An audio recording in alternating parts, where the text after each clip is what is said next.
తిరుపతి లడ్డూలో గత ప్రభుత్వంలో కల్తీ కలిసిందంటున్నారు. దానికి ఏంటి సార్ అసలు? అమ్మ అందరికీ నమస్కారం అమ్మ. కల్తీ జరిగింది అని చెప్పిన ముఖ్యమంత్రి గారు, మన రాష్ట్ర ముఖ్యమంత్రి గారు 5 కోట్ల మంది ప్రజలకి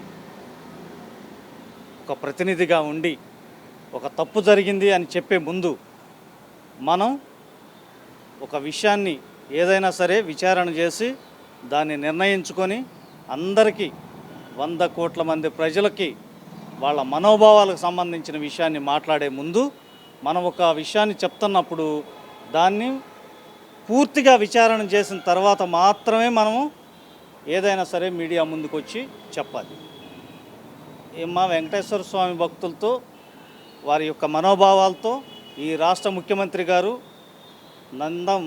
నారా చంద్రబాబు నాయుడు గారు మీరు చెప్తున్న అబద్ధాలని ప్రజలను నమ్మించే విధంగా మాట్లాడుతున్న తప్పితే కల్తీ జరిగిందా, జరిగింటే విచారణ చేపట్టారా, విచారణ రిపోర్టు మీ దగ్గర ఉందా, మీరు ఆ విచారణ రిపోర్టుతో దోషుల్ని ఎందుకని అరెస్ట్ చేయలేదు ఈ రోజు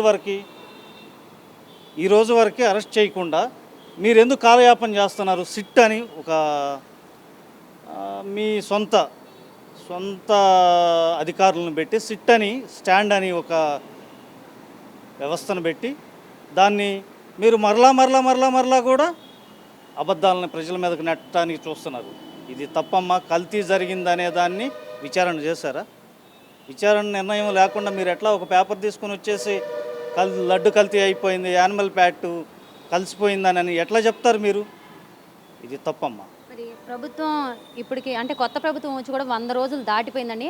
మరి ఇన్ని రోజులుగా లేనిది ఇప్పుడు ఎందుకు సడన్గా లడ్డూలో కల్తీ కలిసిందని చెప్పేసి ఈ దుమారం బయటకు వచ్చిందండి? చంద్రబాబు నాయుడు గారు ముందు గోబెల్ ప్రచారంతోనే బయటకు వస్తారు. ఆయన ఏదైనా సరే రాజకీయంగా ఆయన మొట్టమొదటి నుంచి ఆయన 40 years ఇండస్ట్రీ అని చెప్తారు కదమ్మా.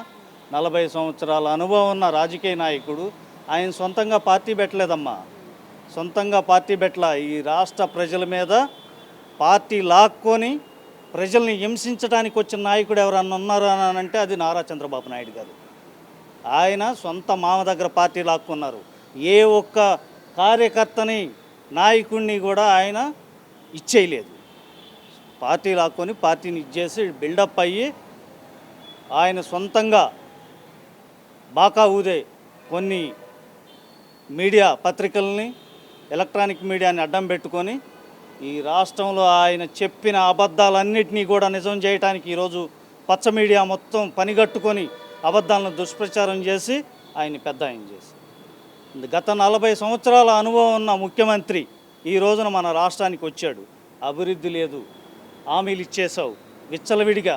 100 రోజుల పరిపాలనలో మీరు చేసింది ఏందండి? బుడమేరు గేట్లు లేవు అన్నది, గేట్లు ఎత్తిచ్చావు. విజయవాడ ప్రజలందరినీ నీళ్ళల్లో ముంచేసి దాని నుంచి డైవర్ట్ అవటానికి బోట్లు వదిలాడు జగన్మోహన్ రెడ్డి గారు అని చెప్పావు. 10 లక్షల క్యూసెక్ల ఫ్లడ్ వస్తుంటే మీరు బోట్లు ఉంటాయా లేవా అని అధికార సిస్టమ్ ఉన్నప్పుడు మనకి వాళ్ళని హెచ్చరించాల్సిన బాధ్యత మీకు లేదా అని నేను అడుగుతున్నాను. తప్పనిసరిగా ఇది తప్పమ్మా. గోబెల్ ప్రచారం. నాణ్యమైన విద్య ఇస్తానని చెప్పండి జనానికి, నాణ్యమైన మద్యం ఇస్తానంటున్నాడు. మీరు ఇచ్చిన సూపర్ 6 పథకాలు ఏమైనాయండి? ఏమైపోయినాయి? ఈ రోజుకి ఒక్క పథకం అమలు చేస్తారా మీరు? ఒక్క పథకం అంటే ఒక్క పథకం. మన రాష్ట్రానికి దళిత హోమ్ మినిస్టర్గా ఉన్న అంతే మేడం గారికి ఒక చిన్న రిక్వెస్ట్ అండి. 100 రోజులైందండి మీ ప్రభుత్వం వచ్చి. 100 రోజులైనా కూడా ఒక బీసీ విద్యార్థి ముచ్చుమరిలో ఆమెని అన్యాయంగా రేప్ చేసి వారి శవాన్ని, ఆ అమ్మాయి శవాన్ని ఈ రోజుకు కూడా కనిపించకుండా చేసి మార్చేశారు. అదొక అబద్ధాన్ని మాఫీ చేయటానికి, గుడ్లవల్లేరు కాలేజీలో జరిగిన ఇష్యూని మాఫీ చేయటానికి, విజయవాడ వరదల్ని మాఫీ చేయటానికి, ప్రకాశం బ్యారేజీ బోట్లను మాఫీ చేయటానికి మీరు ఆడుతున్న దొంగ నాటకాల్లో భాగంగానే ఈరోజు ఈ అబద్ధపు కల్తీ అనే లడ్డు కల్తీ అనే విషయాన్ని 100 కోట్ల మంది ప్రజల మనోభావాలని కలియుగ ప్రత్యక్ష దైవం వెంకటేశ్వర స్వామి వారి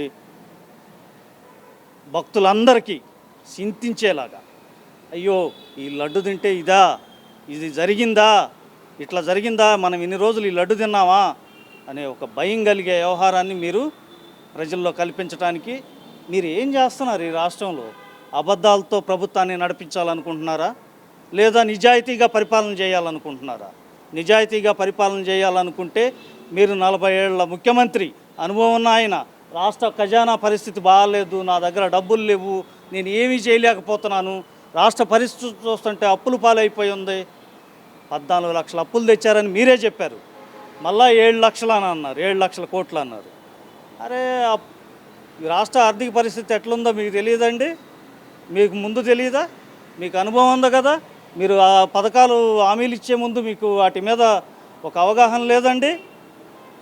కులాన్ని మతాన్ని అడ్డం పెట్టుకొని మీరు ఈ రోజున లడ్డు కల్తీ అనే దాన్ని చేసి పబ్బం గడపాలని విషయాల్ని డైవర్ట్ చేయటంలో మీరు ఆరితేరారు. గోబెల్ ప్రచారం చేయటంలో మీరు, మీ మీడియా, మీ పార్టీ అంతా కూడా ఆరితేరిపోయారు.